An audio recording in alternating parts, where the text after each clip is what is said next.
કર્ણાટકમાં વિધાનસભા ચૂંટણીનો માહોલ જામ્યો છે ત્યારે પીએમ મોદીના કોંગ્રેસ પર આકરા પ્રહાર. કોંગ્રેસે અત્યાર સુધી મને 91 વાર ગાળો આપી હોવાનું નિવેદન પણ પીએમ મોદીએ આપ્યું છે. કોંગ્રેસે જેટલી વાર મને ગાળ આપી જનતાએ તેને સજા આપી તેવો આરોપ કર્યો છે પીએમ મોદીએ. કોંગ્રેસે વીર સાવરકર અને બાબા સાહેબને પણ ગાળ આપી હતી. જનતાના આશીર્વાદથી કોંગ્રેસી તમામ ગાળો માટીમાં મળી જશે તેવા આકરા પ્રહાર વડાપ્રધાને કર્યા. गरीब के लिए काम करता है, जो देश के लिए काम करता है, उसे अपमानित करना ये कांग्रेस का इतिहास है. मैं अकेला नहीं हूं जिस पर इस तरह के हमले किए गए. आपको मालूम है पिछले चुनाव में चौकीदार चोर चलाया, फिर आगे बढ़ गए मोदी चोर चलाया, फिर पूरा ओबीसी समाज चोर है चलाया, और अभी तो चुनाव की शुरुआत हुई कर्नाटका में और मेरे लिंगायत भाइयों बहनों को भी चोर कहने की हिम्मत कर दी. कांग्रेस के लोग कान खोल करके सुन ले. आपने जब जब जिसको गाली दी है उन्होंने आपको ऐसी सजा दी है, ऐसी सजा दी है, आप दोबारा खड़े नहीं हो पाए हैं. इस बार कर्नाटका में भी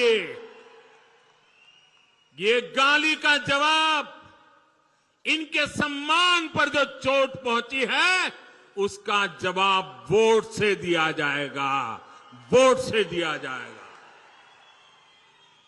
भाइयों बहनों, जब ये लोग मुझे गाली देते हैं,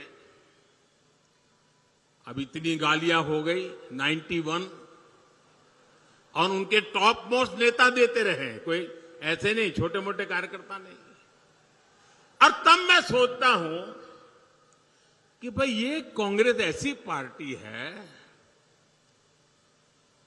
उसने तो संविधान निर्माता बाबा साहब आंबेडकर को भी ऐसी ऐसी गालियां दी थी, बाबा साहब को भी छोड़ा नहीं था. एक बार खुद बाबा साहब ने सार्वजनिक तौर पर विस्तार से बताया था कि कांग्रेस उन्हें बार बार गालियां देती है.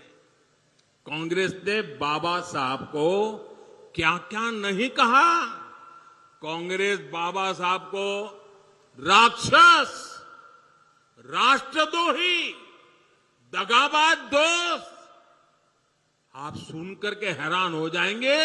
उस जमाने में बाबा साहब जैसे महापुरुष को कांग्रेस ने ऐसी ऐसी गालियां दी थी.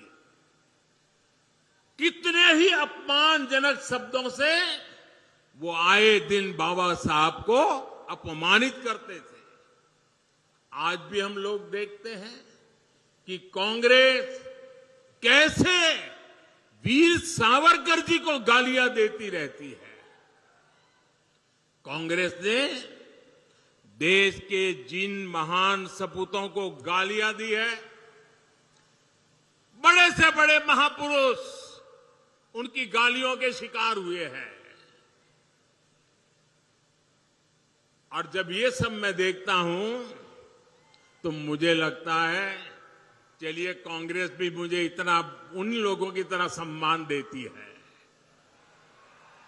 जो उन्होंने बाबा साहब आंबेडकर को दिया, जो उन्होंने वीर सावरकर को दिया, वैसी ही गालियां मोदी को दे रहे हैं. अब बाबा साहब वीर सावरकर की तरह अगर वो मोदी को गाली देते हैं तो मैं तो इसे उपहार मानता हूं. और कांग्रेस गाली देने में समय बर्बाद करती रहेगी. मैं जनता जनार्दन की सेवा में अपने आप को खपाता रहूंगा.